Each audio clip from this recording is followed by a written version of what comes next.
Today we're going to be solving radical equations. And just a reminder, this is a radical. So your first step to solving these radical equations is we're going to isolate the radical on one side of the equation. We're going to do this one first.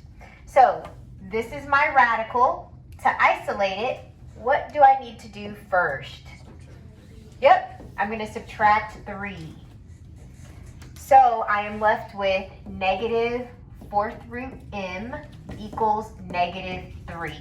And my radical is still not isolated. There's a negative right there. How do I get rid of that? Divide by negative 1.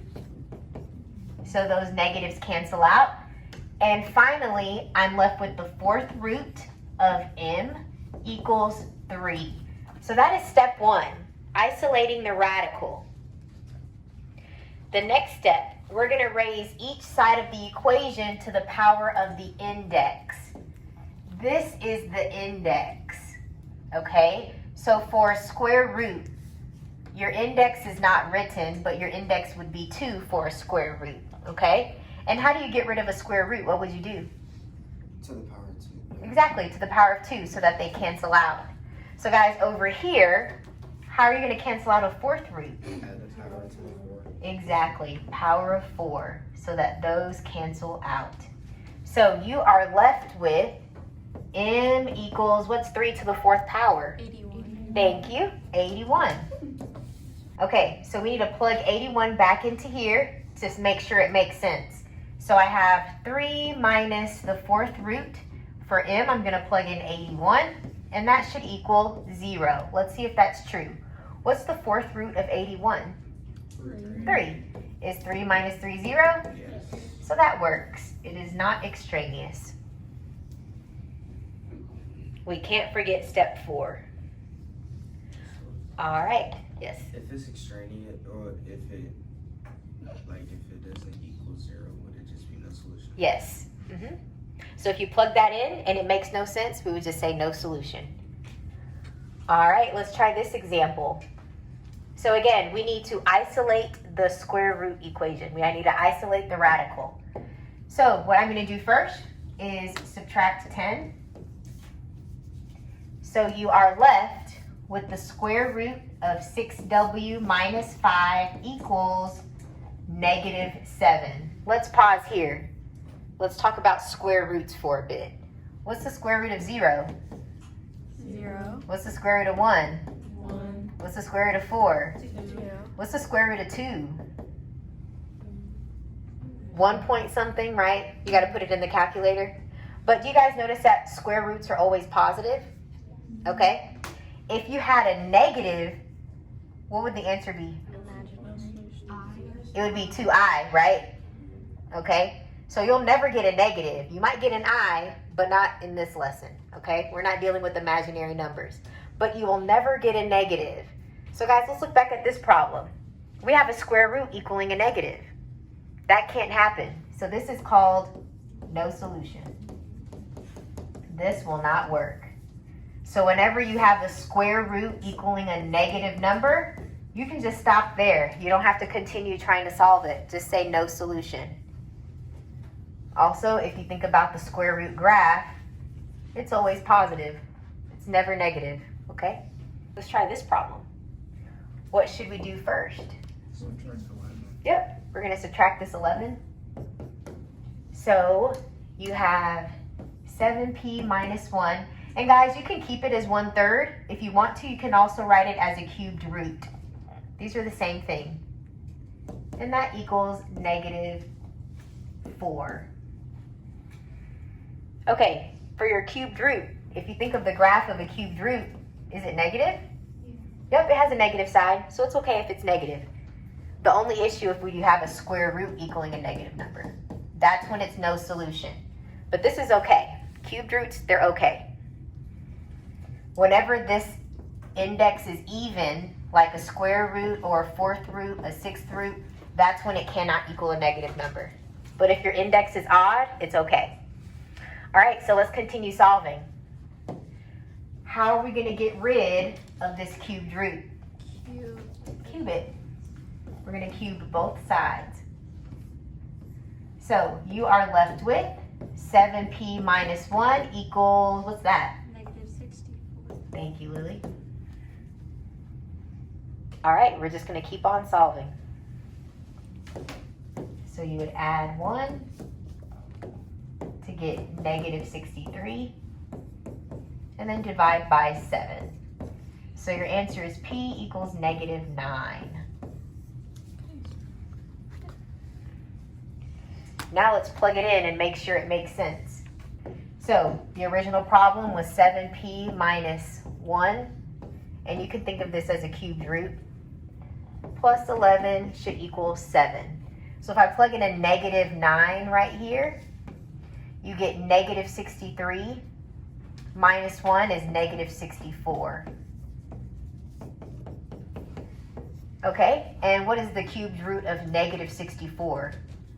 Negative 4. Negative 4. Is negative 4 plus 11 7? Yes. Okay, so that worked. So that is the solution. For this one, what I'm going to do, I'm just going to simplify it a little bit. These both can be divided by 4. So I have the square root of 3x plus 15 equals 3 square root of x. I'm going to square this side so that those cancel, and I'm going to square this entire side. When you do that, you'll be left with 3x plus 15 equals 3 squared is 9, and the square root cancels out with that squared, giving you x. And then from here, you can just solve.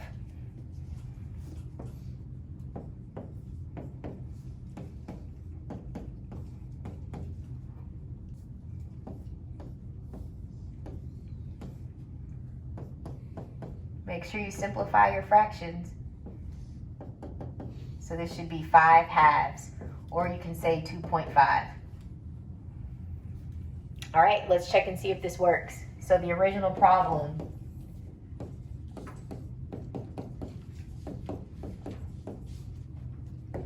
all right, I'm gonna plug in a 2.5. All right, guys, get your calculator. 3 times 2.5 plus 15. Let me know what that is. This is 1.58? Okay. All right, and let's figure out this one. So 3 times 2.5 plus 15 is 22.5, and we'll do the square root of that and multiply it by 4. So we get 18.9737, and multiply those two, and you get pretty much the same thing. We rounded right here, so it's not exact, but if we got all the numbers, we'd get the same thing. What were all your numbers here? 1.58113883. 83. Okay, so if you type all that in, you'll get the same number. So 12 times 1.581138883. Yep, you get the exact same number. 9737. So they match. So that means these are both, or this is your answer, 5 halves or a 2.5. The reason why I want to go over this one is because I see every class make this mistake. We're going to square both sides, and the mistake I saw every class do, you're left with this. On this side, they would do this. Y squared minus 121. That's not right. Okay, if I made it a plus, still not right. What you're supposed to do, does anyone know what you're supposed to do? Put it twice like y minus. Exactly. Thank you, Bia. You got to put it twice. And then you're going to multiply it out.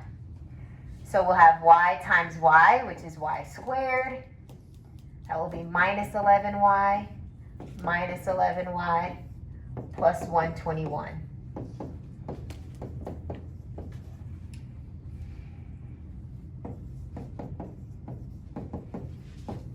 Negative 11y minus 11y is negative 22y.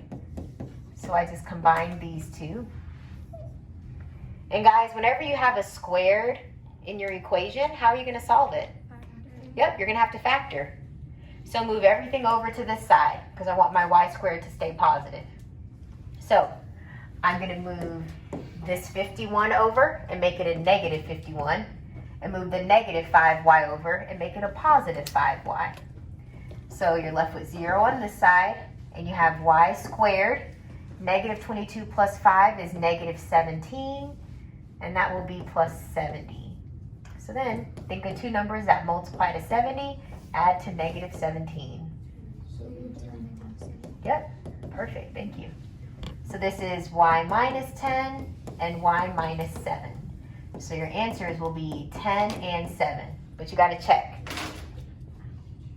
So guys, go ahead and plug 10 back into the original problem, see if you get a true statement. Plug 7 back into the original problem, see if you get a true statement. Let me know.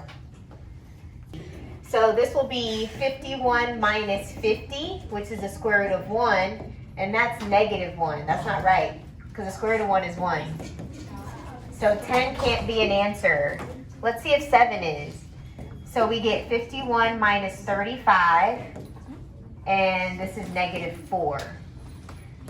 Square root of 16 equals negative 4. The square root of 16 is 4. That does not equal negative 4. So neither of these were correct. So this is no solution. Good job, Adriana.